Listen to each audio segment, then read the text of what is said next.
This is the Biz Call. Question one, what's your name?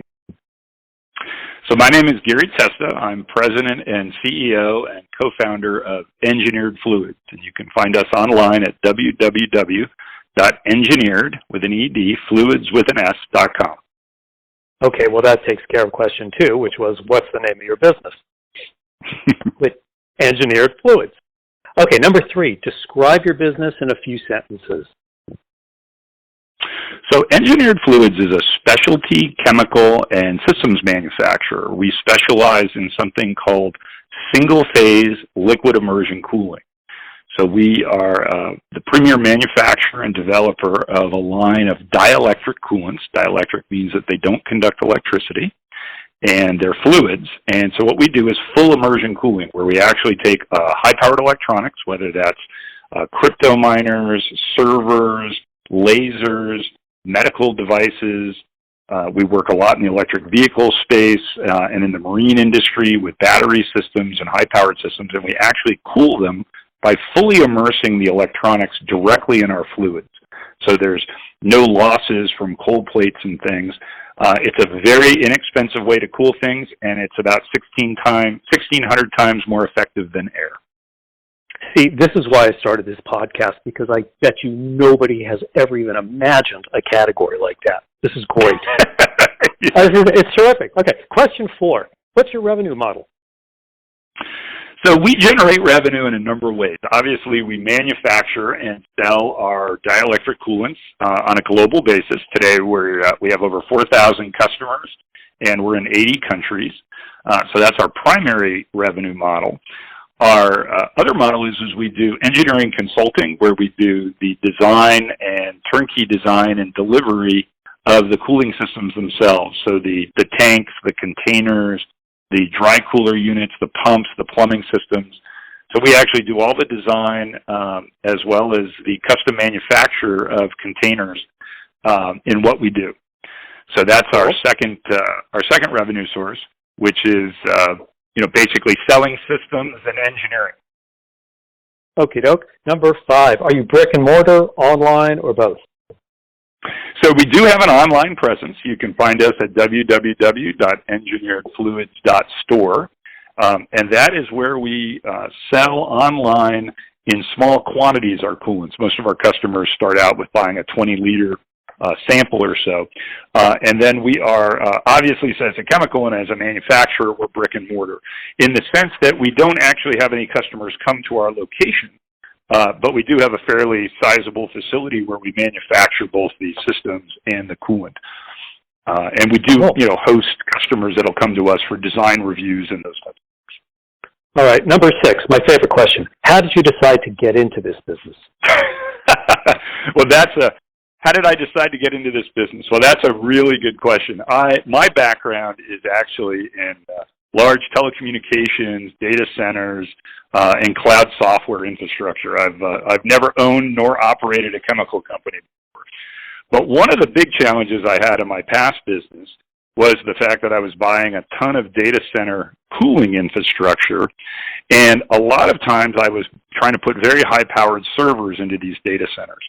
But in fact, I was buying empty racks because they couldn't handle the power or the cooling capacity required for the GPUs and servers that I was trying to install.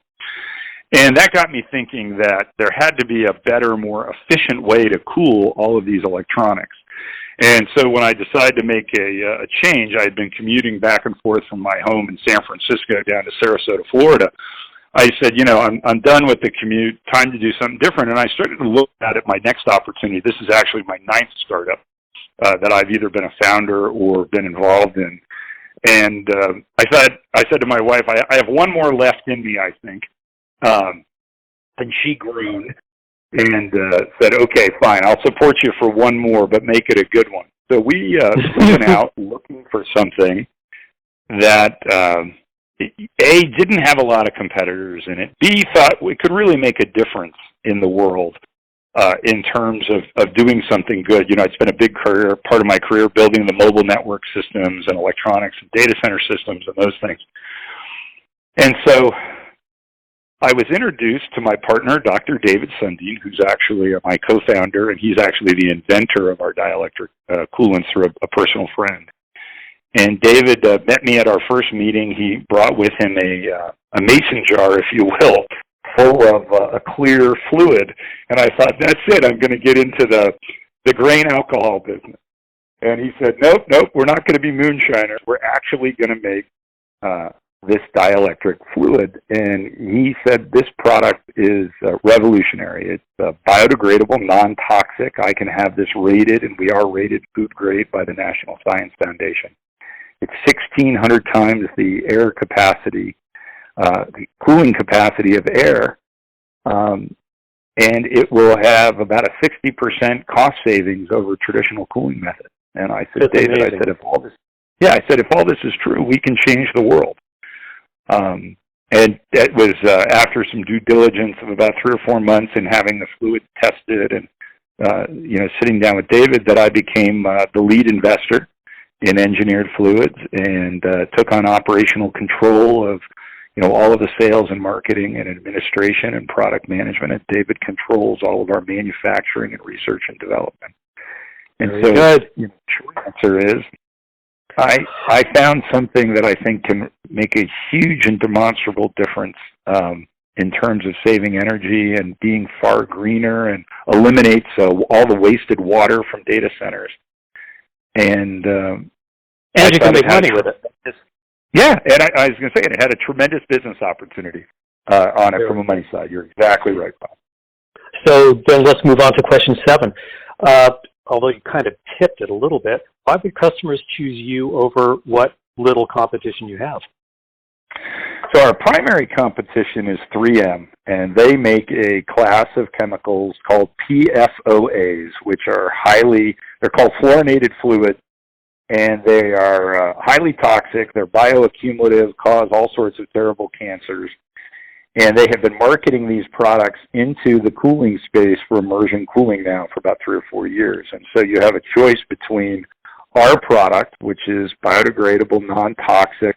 All of these, of course, are backed up by third-party certifications and measurements, versus something that is really a very high-powered solvent that's being repurposed. And, at the end of the day, we are 1/3 the price. We're about 1.5 times the effectiveness. We are non-toxic. Our systems are far simpler. Their system requires that the fluid boil and turn into a gas, which of course then could be inhaled. We have a global warming potential for our product of 0. Methane is a 38, and theirs is over 9,000. Wow. So we think we have a pretty good competitive advantage over our competitors. I love the fact that you chose a little guy like 3M to be your competitor. Well, it's funny. I've made a career over tilting with giants. I took Cisco on when I was at Polycom and beat them at their largest customer, and I did the same thing. Actually, we took IBM on when I was at another startup, and they ended up having to acquire us. So my belief is that if you go after the really big guys, you got 2 key advantages as a small business. One, you can be nimble. The second one is that you're truly focused on the customer's problem every day. When you're just a nameless employee in a big organization, you're really not going to pull all the stops out. And that's what we've done every time. The other thing I try to pride myself in as we build these businesses is let's just be the easiest company to work with. Let's make the experience pleasant. Let's deliver real value. Let's not screw around with all the other crap that comes with being a large company. And customers appreciate it. And let's face it, beating the big guys is almost better than making the money. It is. It's also particularly fun when the big guys single you out as their biggest problem. That means you've arrived. Very good. Question 8, what's the exit strategy or your long-term goal for the business? Well, so that's a really good question. Obviously, as a startup entrepreneur, the exit is one that you think a lot about. I am not interested in running public companies anymore. I've been there, done that. the overhead is just too great. Our exit on this is probably one of two at this point. One is that we throw off a lot of cash, and it's a highly profitable business, which is great. And we could continue to, operate the business and, at some point maybe bring on some other professional management and step aside. We see that we have, literally a market opportunity that's measured in the tens of billions based on the amount of electric vehicles in the world and the other applications like grid storage battery that we're involved in, et cetera. That's one. And then obviously the acquisition by a strategic partner is always there. And, I learned a long time ago that, when the right offer arrives, know when to say yes. I've been at a number of startups where the owners had a very high opinion of themselves, far higher, say, than the market, and when the right opportunity arrived, they said no, and those businesses later in life got liquidated. So the key to being an entrepreneur is, selling. If you're going to sell to someone who's going to continue to drive value and drive your vision, and while you can always hold out for more, there's often more than enough to go around. So knowing when the right price to sell is critical. Okay, really quickly, I'm going to throw in 8A. If 3M came around and bought you to basically put you away, would you do it? That's a great question, and I think the answer to that would be if they came out and offered to buy us simply to stop us from existence. I think it would do two things for me. One is it would spur me to go out and talk to a bunch of other strategic acquisition potentials who would want to make sure that we thrive. The second one is I'd probably go out and raise some more money and really go after them hard. But no, I don't think I would. Fine. The reason is I just it's a fair question, and everyone has a price.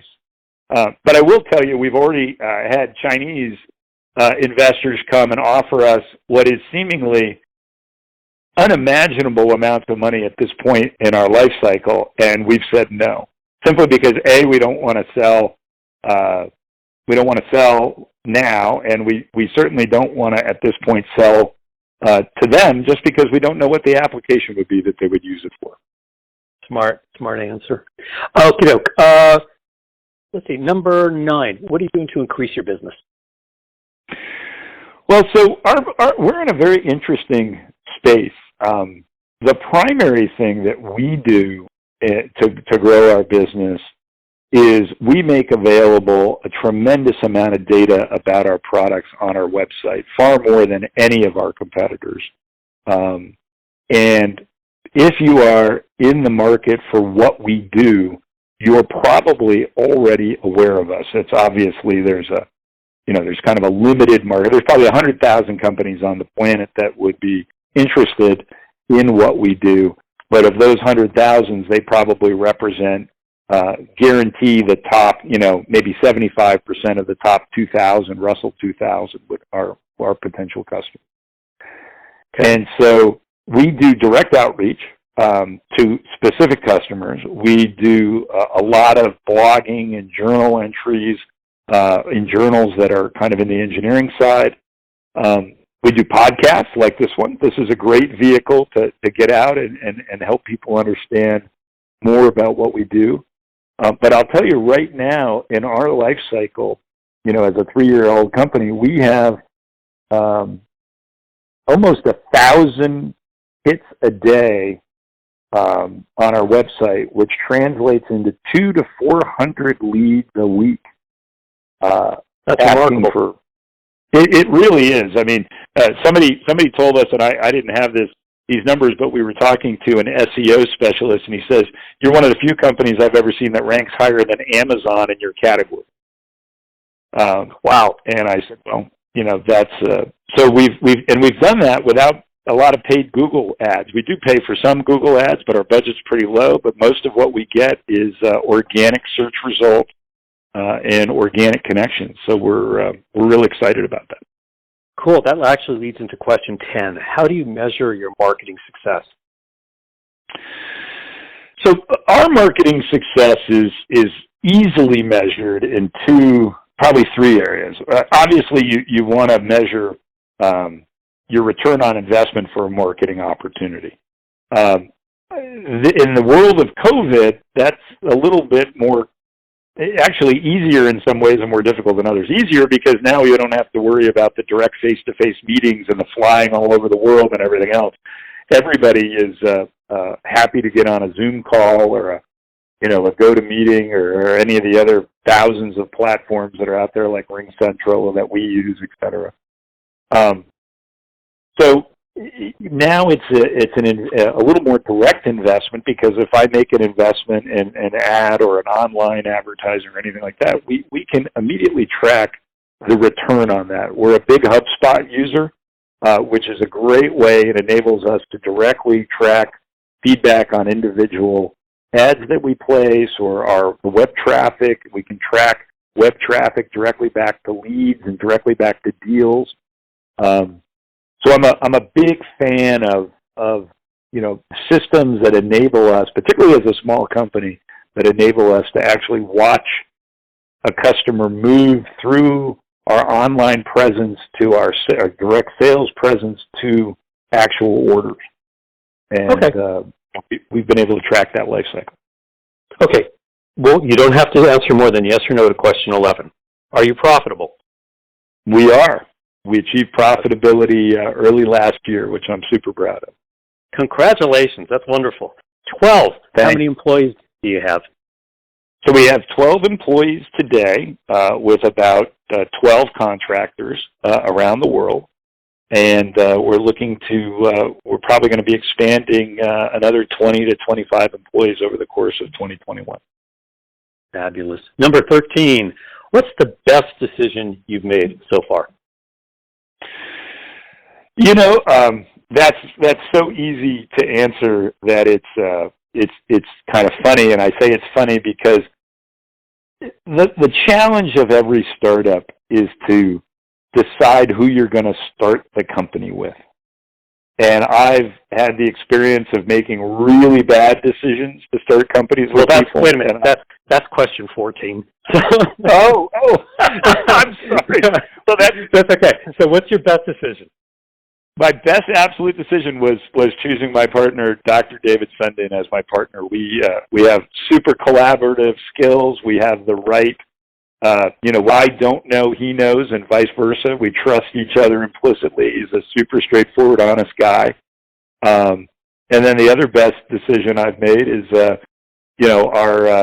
both of us together made the decision to bring Bosch Dirty, who's our VP of Ops and Finance, on board, and Bosch has been a godsend in helping kind of handle the minutiae and the details of keeping both David and myself on track.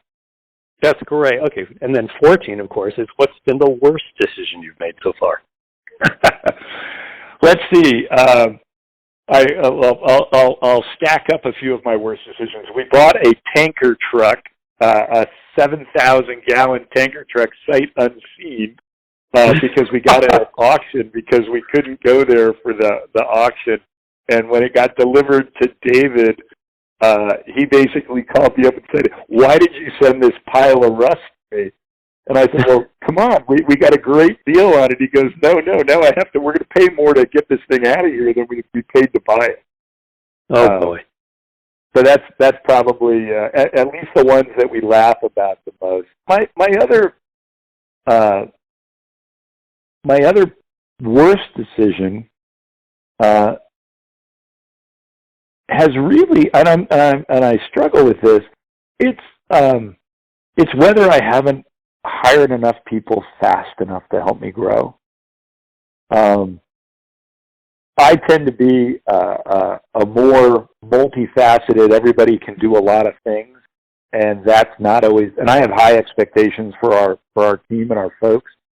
And sometimes I think I put too much pressure on people, asking them to do a lot more than either they feel comfortable with or maybe they're able to do.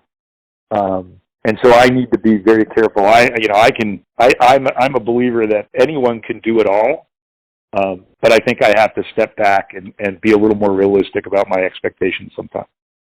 Well, it sounds like you're doing great. Okay, So this brings us to our last question, which is 15. You can freeform this. If there's anything else that you'd like to add or repeat, knock yourself out. Oh, that's the question. Yeah. I mean, is there anything else you'd want to add? I'm sorry. Yeah, no. You know,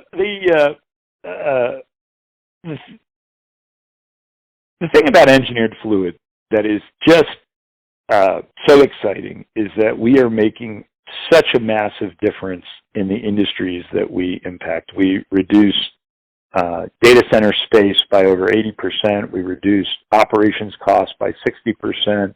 We can increase the speed that the electrical devices that we work with operate, often by more than 100%.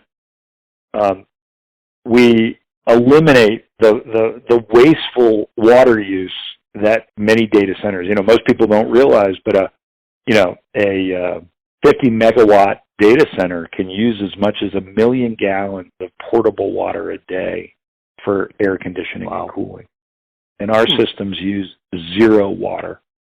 So in terms of emissions into the atmosphere, in terms of health and safety, in terms of power savings, space savings, the ability to reutilize locations that can't support modern data center equipment and electronics, really we have no one else that can deliver the types of things that we can. And what makes me so proud of that is that we make such a big difference for the environment. I'm a huge surfer and a sailor and a fisherman, and I love the outdoors. And to be able to actually make a difference and make a profit and run a great business and work with great people, I kind of have the trifecta there in terms of all the things that I love. So I'm really proud.